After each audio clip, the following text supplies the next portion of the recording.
الاحمر مع الفرجاني وبن عمر مازالوا مسيطرين. بانسي خطيره جدا وكره ترجع وخطا لبوركينا يا يعقوبي او سياب.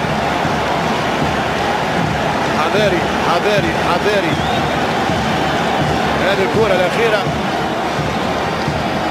ممكن في كتفه ممكن في يده. هاي الكره امامك كره قاسيه برشا من دانيال بنات ما عطاهاش ورقه لكن كره قاسيه جدا وبوركينا فاسو تستفيد في الوقت القاتل في الدقيقه 80. طبعا دوارتي يحب ورقه حمراء لسيام يعتبرها هاندبول.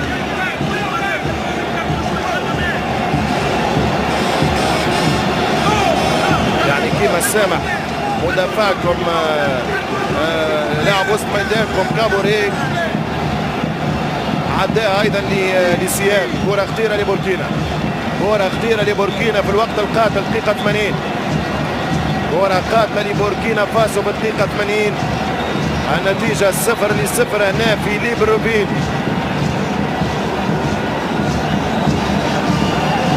برتران تراوري بسرعه نقدموا على اللاعب ما ضربش في الجدار. كرة خطيرة باش يختار القوة يشوط بانسي. الهدف الأول الهدف الأول لبوركينا فاسو الهدف الأول لبوركينا فاسو هدف قاتل في الدقيقة 80. بانسي يدخل ويسجل هدف السبب ويقرب بوركينا من التأهل بنسبة كبيرة. 1-0 في وقت قاتل 1-0 عن طريق بانسي.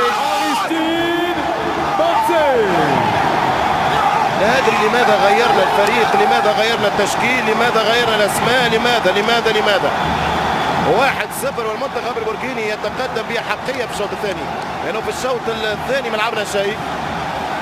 في الاخير هذه المباريات تكسب وبوركينا تشوت كرة قوية من بسيط حل الجدار تعدت كرة بعيدة برشا على البلبولي وجول. 1-0 لبوركينا فاسو 1-0 لبوركينا فاسو عن طريق بانسي. قذيفة قوية وهدف من بانسي اللاعب اللي مازال يدخل ونال كوتشينج للمدرب باولو دوارتي. 1-0 لبوركينا فاسو اللي هي الأقرب الآن للنصف النهائي بهذا الهدف. 10 دقائق شوية في المباراة الجاهزية البدنية اللاعبين باش تخلي مساحات تغيير. فاش تستنى يمشي كرة عن طريق حمزة الأحمر يلعب كرة حمزة الأحمر يمشي بالكرة حمزة الأحمر بالراس الكرة من الدفاع عن طريق بانسي.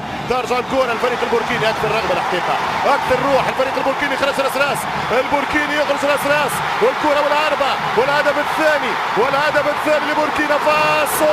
انتهت المباراة بالهدف الثاني لبوركينا. صراحة الإطار الفني يتحمل الخسارة في جزء كبير بهذه التغييرات. عمرك ما تغير فريق رابح 2-0 بوركينا فاسو رسميا في الدومي فينال. رسميا بوركينا فاسو بالنصف النهائي ما سرقوش ربحهم في الشوط الثاني كانوا افضل في غياب تونسي واضح وايضا الحقيقه حتى النصف ساعه الاولى في المباراه كانت عندهم. اذا باستحقاق الفريق البوركيني في نصف النهائي كان اقوى من تونس اليوم كان افضل منا. سهلنا له نحن المأمورية بهذه الخيارات التكتيكية والتغيير يعني اقتل الفريق هجوميا ما حلش المشكل دفاعيا. وتونس اوت رسميا من افريقيا. الهدف الثاني عن طريق اللاعب ناكولما. هدف ثاني للمنتخب البوركينابي عن طريق ناكولما. 2-0 مباراة سيئة لكن ما ننساوش انه عشنا مباريات باهية عشنا مستوى جيد لازم نبنيو عليها. البطولة هذه هي نشأة فريق وميلاد فريق. اليوم بوركينا فاسو أبانت على أنها أفضل من تونس على المستوى البدني على المستوى التكتيكي على المستوى الهجومي على المستوى الدفاعي وسط الميدان خذا المباراة.